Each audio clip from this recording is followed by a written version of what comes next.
যারা বাসমতি চালের অভাবে এই সহজ এবং সিম্পল রেসিপিটা তৈরি করতে পারেন না, তাদের জন্য এই রেসিপিটা নিয়ে এসেছি আজকে আমি। আশা করছি ভালো লাগবে। তো চলুন চলে যাই মূল রেসিপিতে। তার আগে বলছি, যারা এখনও পর্যন্ত ভিডিওতে একটা লাইক দেননি তারা প্লিজ ভিডিওতে একটা লাইক দিয়ে দেখা কন্টিনিউ করবেন। সুন্দর এই কদম পুলিটা বানানোর জন্য যা যা প্রস্তুত প্রণালী থাকবে চলুন শুরু করে দেই। প্রথমে 1 কাপ পানি নিয়ে নিচ্ছি আর দিয়ে দিচ্ছি 1 কাপ তালের পাল্প। এই তালের পাল্পটা আমি কিভাবে বের করেছি এত ঘন তালের পাল্প, সেই রেসিপিটা আমার চ্যানেলে দেয়া আছে, চাইলে আপনারা দেখে আসতে পারেন। আর এটা কিভাবে সারা বছর সংরক্ষণ করবেন সেটাও দেওয়া আছে। তো এখন আমি দিয়ে দিচ্ছি আর 1 কাপ পানি। এখানে মোট 2 কাপ পানি ব্যবহার করেছি। পানি দিয়ে আমি একটু পাতলা করে নিলাম। এখন দিয়ে দিচ্ছি পরিমাণ মতো লবণ আর দিয়ে দিব গুঁড়ো দুধ। 1/3 কাপ পরিমাণে গুঁড়ো দুধ দিয়ে দিয়েছি, আপনারা চাইলে এর চেয়ে বেশিও দিতে পারেন। এখন এখানে 1.5 কাপ মতো দিয়ে দিচ্ছি চালের গুঁড়া। 1.5 কাপ চালের গুঁড়াটা দিয়ে আমি এটাকে একটু ভালো করে নেড়ে চেড়ে একটা কাই বানিয়ে নেব। আর এরকমই একটা নরম কাই তৈরি করে নিতে হবে। এখন ঢাকনা দিয়ে ঢেকে রেখে দিচ্ছি কিছুক্ষণের জন্য। এখানে আমি 1 কাপ গুড় নিয়ে নিয়েছি আর নিয়েছি 1 কাপ নারকেল। এখন এটাকে নেড়ে চেড়ে একটু রান্না করে নিতে হবে। যেহেতু আমি কদম পুলি বানাচ্ছি, তো কদমের মধ্যে এই পুরটা দিতে হবে, সেজন্য এই পুরটা বানিয়ে নিচ্ছি নারকেল আর গুড় দিয়ে। আপনারা চাইলে এর মধ্যে তিলটাও ব্যবহার করতে পারেন, এতেও খুব ভালো লাগে।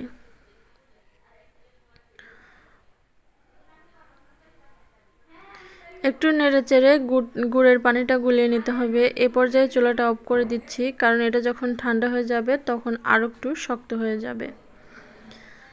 তো যে আটাটা আমি কাই করে নিলাম, ওই আটাটার মধ্যে একটু সামান্য পরিমাণে নারকেল দিয়ে এই আটাটাকে আমি মথে নিচ্ছি।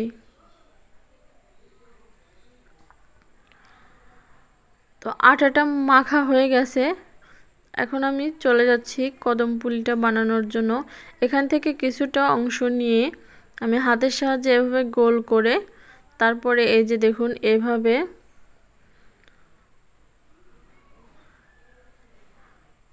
এটা কিন্তু আপনাদের দেখেই করে নিতে হবে। মধ্যে একটু পুর দিয়ে আমি আবারও এটাকে কভার করে দিচ্ছি। এখন হাতের সাহায্যে ঘুরিয়ে ঘুরিয়ে এটাকে গোল ছোট ছোট বল বল তৈরি করে নিতে হবে। তো এভাবে করেই আমি সবকটা বানিয়ে নেব। আপনাদেরকে আরও একটা দেখিয়ে দিচ্ছি।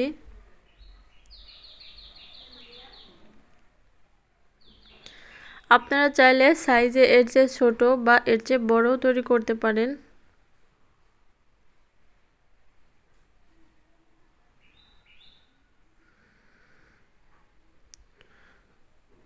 এভাবে করে আমি সবকটা কদম বানিয়ে নিয়েছি।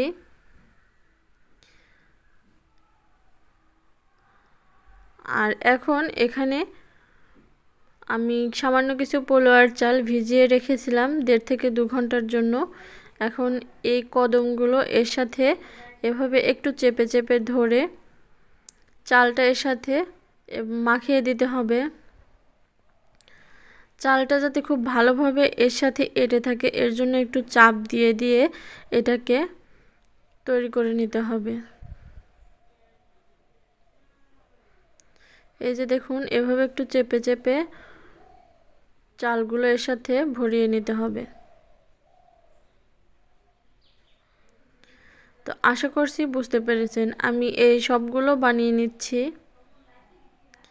এই যে দেখুন সবগুলোর সাথে আমি এভাবে চালটা লাগিয়ে নিয়েছি।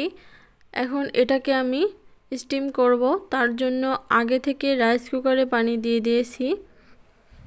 আর এই পানিটা যখন গরম হয়ে গেছে তখনই এর মধ্যে একটা স্ট্রেনার বসিয়ে দিচ্ছি আর এরপর আমি কদম পুলিগুলো দিয়ে দিচ্ছি। আর এই কাজটা কিন্তু খুবই আস্তে আস্তে ধীরে করতে হবে, না হলে চালটা আগে থেকেই এর সাথে থেকে খুলে যাবে। বেশি নাড়াচাড়া না করে আলতোভাবে এই কদম পুলিগুলো দিয়ে দেবেন এবং ঢাকনা দিয়ে ঢেকে যতক্ষণ না পর্যন্ত সিদ্ধ হয় ততক্ষণ এটাকে রান্না করে দেবেন। আর উপরের ছিদ্রটাও কিন্তু আমি বন্ধ করে দিয়েছি। তো আনুমানিক 25 থেকে 30 মিনিট টাইম লেগেছে এটাকে আমার সিদ্ধ হতে।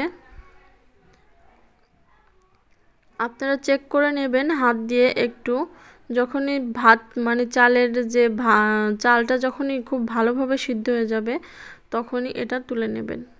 আর এটা খুব সাবধানেই তুলে নেবেন এভাবে। তো আমি সবগুলো তুলে নিয়েছি। কেমন লাগলো আজকের আমার এই রেসিপি অবশ্যই কমেন্ট করে জানিয়ে দেবেন। আর যদি আপনারা বাসায় এভাবে ট্রাই করে দিন এটা খেতে কেমন লাগে সেটাও আমাকে কমেন্ট করে জানিয়ে দেবেন। আমি একটা ভেঙে দেখিয়ে দিচ্ছি এর মধ্যেটা কতটা সুন্দর হয়েছে আর কতটা লোভনীয়, আপনারা দেখে নিশ্চয়ই বুঝতে পারছেন। যে কোনো অতিথি আপ্যায়নে কিন্তু আপনারা এই পিঠাটা তৈরি করে দিতে পারেন, অতিথিরা খুব খুশি হয়ে যাবে। তো আজকের মতো এখানেই বিদায় নিচ্ছি। আল্লাহ হাফেজ।